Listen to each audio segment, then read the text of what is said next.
En el día de hoy vamos a estar hablando sobre la motivación. Hay una frase del filósofo alemán John Bonn que dice lo siguiente y da mucho para reflexionar. Trata a un hombre como lo que es y seguirá siendo lo que es. Trata a un hombre como lo que puede llegar a ser y se convertirá en lo que puede llegar a ser. Es una invitación para tratar a todas esas personas que tenemos al lado de una manera excepcional. Nosotros podemos influir en cada uno de ellos. Bueno, ¿qué es la motivación? Dice, desde el punto de vista etimológico, la palabra motivación está compuesta por el latín motivus, que significa movimiento, y el sufijo sion, que es la acción. Entonces la combinación de estas dos y ahí podemos introducirnos en lo que es la motivación. La motivación es un conjunto de factores internos o externos que determinan en parte las acciones de una persona. Esa motivación se podría hacer como esa fuerza que nos da para nosotros lograr hacer las cosas. Que más adelante vamos a ir hablando de todo esto y cómo se va estructurando el tema.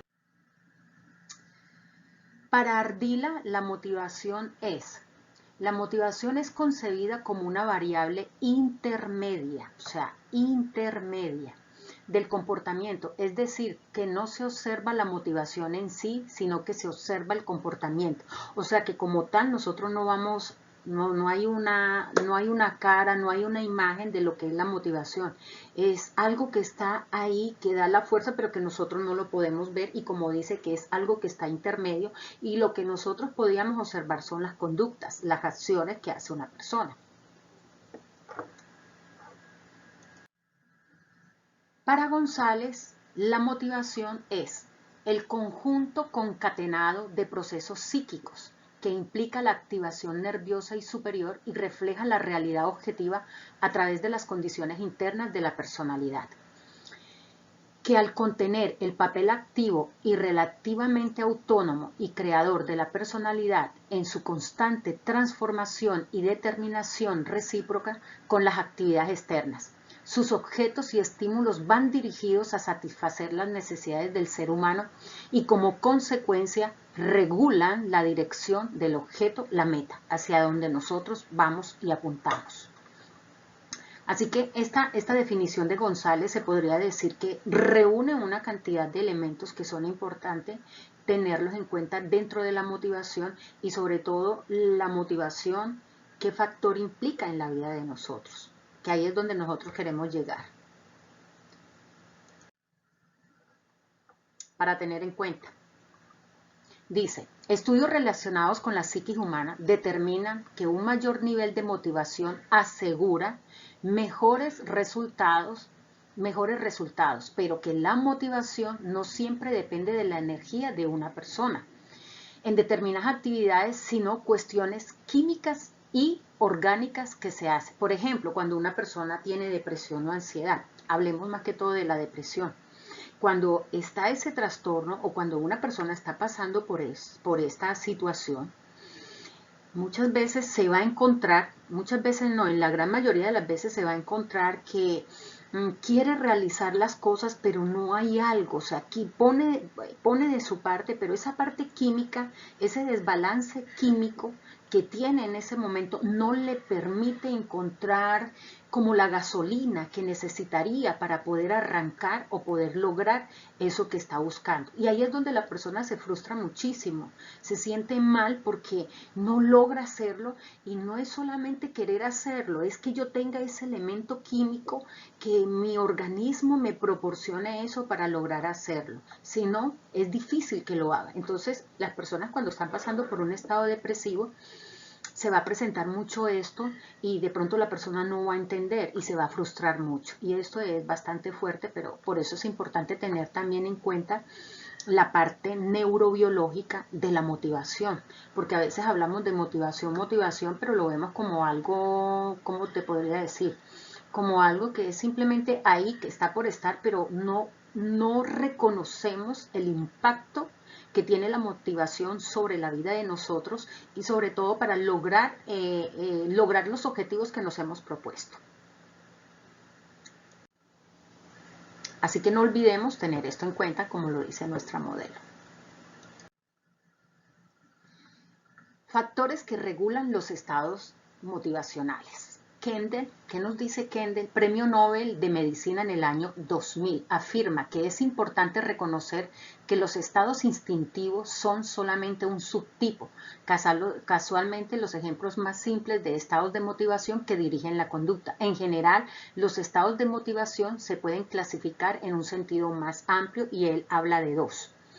Primero, estados instintivos elementales y una fuerza reguladora fisiológica para compleja. Y la segunda son las aspiraciones personales o sociales. Él nos habla de estas dos y que son importantes tenerlas en cuenta, pero de todas maneras nosotros más adelante vamos a mirar unos elementos que nos van a ir introduciendo más en este tema. Bueno, entonces ahí es donde miramos nosotros que esa dopamina que se ha producido y que es la que permite sostener la atención frente a algún proceso que estemos realizando, a su vez ella también genera o hace que se produzcan otros neurotransmisores que van a ser importantes, que son la noradrenalina y la adrenalina, que incrementan la atención y nos mueven a la acción. Así que tenemos tres neurotransmisores supremamente importantes, que son, número 1, dopamina, número 2, noradrenalina y número 3, la adrenalina. Así que esos son los neurotransmisores que participan cuando está la motivación presente.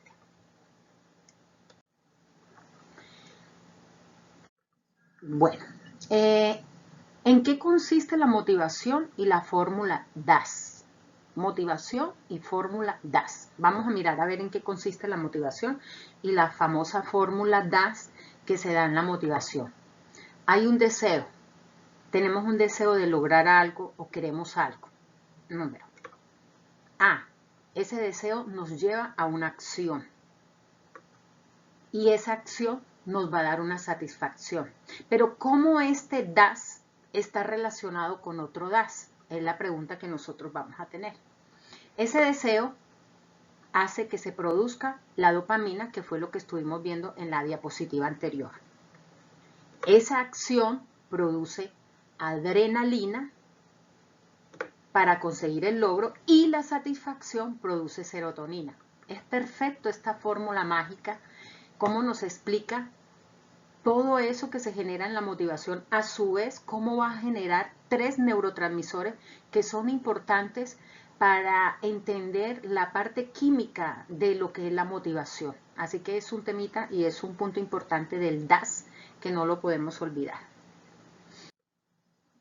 Entonces, podríamos decir que la motivación no es la responsable de captar nuestra atención, sino de mantenerla sostenida en el tiempo. Aquí este concepto cambia completamente lo que nosotros hemos venido escuchando de que la motivación es la que capta. No, resulta que si la motivación está, yo voy a tener esa capacidad de sostener mi atención, de tenerla ahí dirigida a lo que yo quiero. Y es fabuloso porque mire las implicaciones químicas que hay en este proceso. Asimismo tenemos dos tipos de motivación. La motivación intrínseca, esa motivación que viene de adentro, que no tiene que ver con la parte de afuera, es esa parte interna, y la motivación extrínseca. Así que nosotros podríamos decir que cuando estamos frente a la motivación tenemos como la unión de estos dos, o muchas veces hay personas que se relacionan más con la motivación extrínseca y otros con la interna. Es importante revisar mucho esa interna o intrínseca con la extrínseca. Por lo menos la intrínseca nos dice que la motivación asociada con las actividades y que son reforzadas en sí mismas, lo que nos motiva a hacer algo cuando no tenemos que hacerlo. Es, por ejemplo, cuando las personas de pronto tienen una fiesta un fin de semana y resulta que estas personas están más motivadas por quedarse a hacer su trabajo de fin de año o el proyecto que tengan que entregar, que de pronto salir. Hay una motivación intrínseca que es lo que los motiva a quedarse y de pronto no querer, mientras que hay otros que es la motivación extrínseca. Bueno, de acuerdo con López, existen 5 principios motivacionales. Vamos a conocer cada uno de ellos y a ver en qué consiste. Principios de o predisposición. Hay unos que le dicen que es la disposición, otros dicen pre. Ese concepto de pre es muy importante.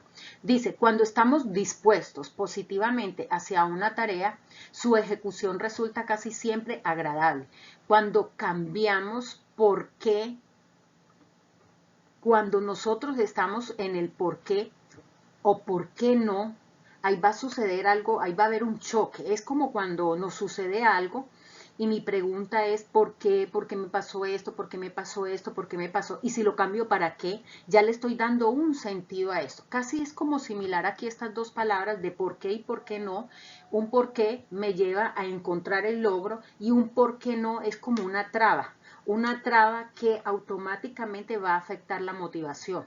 Porque si yo tengo que entregar un trabajo y lo estoy haciendo como, pero ¿por qué tengo que hacerlo? No lo quiero hacer ahora, esto me molesta. Eso va a generar una traba en la motivación, no va a haber esa gasolina que yo necesito para tener la energía para hacer eso. Mientras que si yo encuentro esa motivación, hombre, estoy aquí, es un fin de semana, debería estar haciendo otras cosas, de pronto una actividad social, pero lo estoy haciendo acá, lo estoy haciendo porque quiero sacar mi trabajo bien, porque estoy dedicando horas para prepararme mucho mejor, estoy aprendiendo, todo esto me gusta. Y otro amigo le dice, hey, pero tú ¿por qué estás haciendo? No seas bobo, no me importa, yo estoy aquí, esto me encanta, lo disfruto.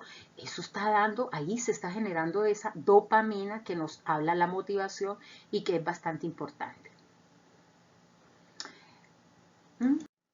Bueno, hay otro principio que se llama el principio de consecuencia. Ojo con esto que dice el principio de consecuencia. Dice, tendencia a reproducir las experiencias que tienen consecuencias agradables. Esto no necesitamos gran cosa para nosotros entenderlo. Si una situación que yo realizo es positiva y los resultados que yo veo son acordes a lo que yo quiero, ténganlo por seguro que esa situación yo la voy a tener, voy a tener la tendencia a seguirla repitiendo una y otra vez. Pero si eso que yo hice no me trajo buenos resultados, lo más seguro es que la persona va a hacer dedito abajo y no la va a querer repetir nuevamente porque no se sintió bien. Entonces, las consecuencias es un elemento, es un principio fundamental dentro de la motivación. Si los resultados son agradables, va a haber la tendencia a realizarlo. Si los resultados son negativos, pues no se va a repetir.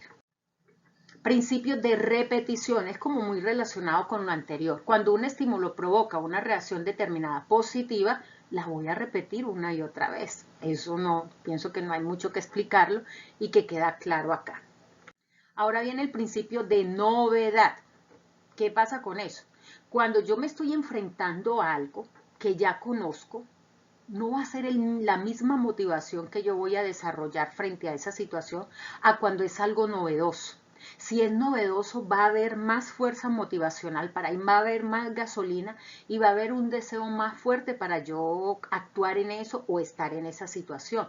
¿Por qué? Porque la novedad trae algo diferente a lo que ya es usual y a lo que tú conoces normalmente. Dice que en igualdad de condiciones las novedades controladas suelen ser más atractivas y motivadoras que aquello que ya se conocía. Todo lo novedoso es atractivo. ¿Quién dice que no? Y aquí es uno de los principios de la motivación. Vamos al principio de la vivencia. Relacionar una vivencia que nos haya resultado agradable con lo que pretendíamos alcanzar puede ser muy motivador y esa vivencia puede referirse tanto a algunas experiencias vividas anteriormente como a algunas experiencias novedosas. Ahí hay una imagen de eso, veo como un abuelito que le está leyendo un cuento al niño y si vemos la cara de ese niño es una cara de felicidad. El niño es como si estuviera ahí transportado a lo que el abuelito le está leyendo. Se ve una cara de satisfacción. Muy seguramente ese niño va a ser amante a la lectura, porque esa vivencia que está teniendo con su abuelo, que es una fuente, que es un principio motivacional grande, va a quedar registrado en él. Aparte de esa experiencia neurobiológica de la motivación, ahí se está produciendo lo que habíamos hablado anteriormente, dopamina, adrenalina y serotonina. Y eso hace que se forme un condicionamiento y que haya un placer. Ahí hay un placer frente a eso. Muy diferente sería un padre que lo esté obligando a escuchar el cuento y que lo esté amenazando con pegarle si no escucha el cuento. Entonces son dos cosas diferentes. Entonces ahí vemos como el principio de vivencia. Bueno, ¿qué dice acá? Debemos recordar ¿qué? ¿Qué vamos a recordar? La motivación está constituida por un conjunto de valores que hacen que un sujeto se ponga en marcha. Para su consecución, la motivación hace que salgamos de la indiferencia para intentar conseguir el objetivo previsto o lo que nosotros queremos obtener en esa situación. Entre motivo y el valor no hay diferencia. Motiva lo que vale para cada sujeto. Así que cada sujeto, eso es una apreciación cualitativa en el momento que nosotros nos encontremos. Hay unos elementos de la motivación, se me cayó mi collarcito, vamos a verlo acá. Hay unos elementos de la motivación, tenemos la indiferencia, el motivo, objetivo y satisfacción. ¿Qué es la indiferencia? Es un estado regular del sujeto que aún no ha encontrado un motivo. Cuando nosotros estamos frente a una actividad, muy seguramente, por ejemplo, lo que estarían ustedes haciendo en este momento, muy seguramente muchos están ahora escuchando esta presentación, la están viendo porque hace parte pues, de una actividad que nosotros vamos a realizar y de pronto algunos están acá con indiferencia y de pronto lo están mirando como, hey, la nota que tengo que tener, pero no hay como una motivación más allá de pronto de lo que el tema me puede aportar y cómo lo puedo aplicar a mi vida personal. Pero habrán otros que salieron de la indiferencia para entrar en eso que captura su atención y que les permite llegar a un segundo, que es el motivo, que dice, ese es algo que moviliza al sujeto, o sea, que el primer paso sería de la indiferencia pasar al motivo, pero hay muchos que se van a quedar en la indiferencia y no van a pasar el otro proceso. Y es difícil que cuando tú le preguntes de este tema, vayan a poder decirte algo, porque no lograron pasar eso. Pero si esta persona parte de la indiferencia y llega al motivo, que ya encuentra ese algo que moviliza al individuo, se estructura ya un objetivo. Y en ese objetivo, ¿qué vamos a lograr? La satisfacción. Si este tema, yo logré pasar de la indiferencia, pasé al motivo, encontré el objetivo, voy a tener una satisfacción de ver de que voy a cumplir con la actividad que se requiere para este examen y que no solo eso, sino lo que yo voy a aprender y cómo puedo entender esto y cómo saber el papel trascendental que tiene la motivación en la vida de cada uno de nosotros. Así que ese punto es clave y es importante. Bueno, ahora vamos a mirar lo que son las teorías de la motivación después de lo que hemos venido hablando y de mirar lo interesante y lo importante que es este tema. Vamos a hablar de una clasificación de las teorías de la motivación y ahí tenemos dos grandes clasificaciones. La clasificación teorías del contenido y teorías del proceso. En el contenido dicen que estas teorías son las que estudian y consideran los procesos tales como sus necesidades, sus aspiraciones y el nivel de satisfacción. Y las teorías del proceso, que son las que estudian o tienen en cuenta el proceso de pensamiento por el cual la persona se motiva. Así que en estos dos diferentes grupos vamos a encontrar diferentes teorías que hacen parte de cada una de estos. Nuestro trabajo apunta precisamente a esto, a que vamos a seguir indagando, más vamos a conocer cuáles son las que agrupan cada una.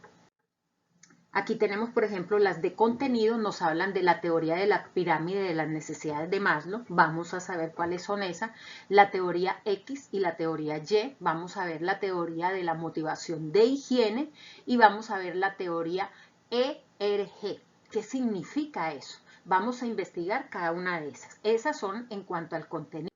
Ahora vamos a ver las teorías de proceso y en ellas se encuentran la teoría de las expectativas, la teoría de la equidad, y la teoría de la modificación de conducta. Son supremamente importantes y vamos a ver un autor que ya para nosotros es conocido, que ya lo hemos trabajado anteriormente, que es Skinner. ¿Se acuerdan de Skinner sobre el condicionamiento operante, sobre todo lo que tenía que ver con refuerzo positivo, refuerzo negativo, castigo positivo y castigo negativo? Bueno, ahora vamos a ver qué nos dice la teoría de la motivación de la conducta por Skinner. Y esta es nuestra actividad final. Dice, se investigará las teorías de la motivación, las que acabamos de mencionar, contempladas en las del contenido, y se van a sacar los aspectos relevantes de cada una de ellas. Después, se supone que ya ustedes han visto este video, esta presentación, y van a sacar como quien dice, una reflexión sobre la temática y su importancia para nuestra vida. Esta actividad hará parte del examen final y será realizado en grupos de 4 estudiantes, entregado el 10 de junio del 2020. Recuerde, la motivación es la gasolina del cerebro. Yo pienso que con una mejor frase no podríamos terminar. Así que cada vez que escuchemos el tema de motivación, vamos a saber que la motivación es la gasolina que nosotros necesitamos para conseguir lo que queramos. Y que hay gente que tiene mucha gasolina, pero por el contrario, hay gente que tiene muy poquita gasolina. Así que esto es lo que tenemos para el día de hoy. Así que espero que se metan con todo en este tema y ya saben, se despide de ustedes su profesora, que los quiere mucho. Bye.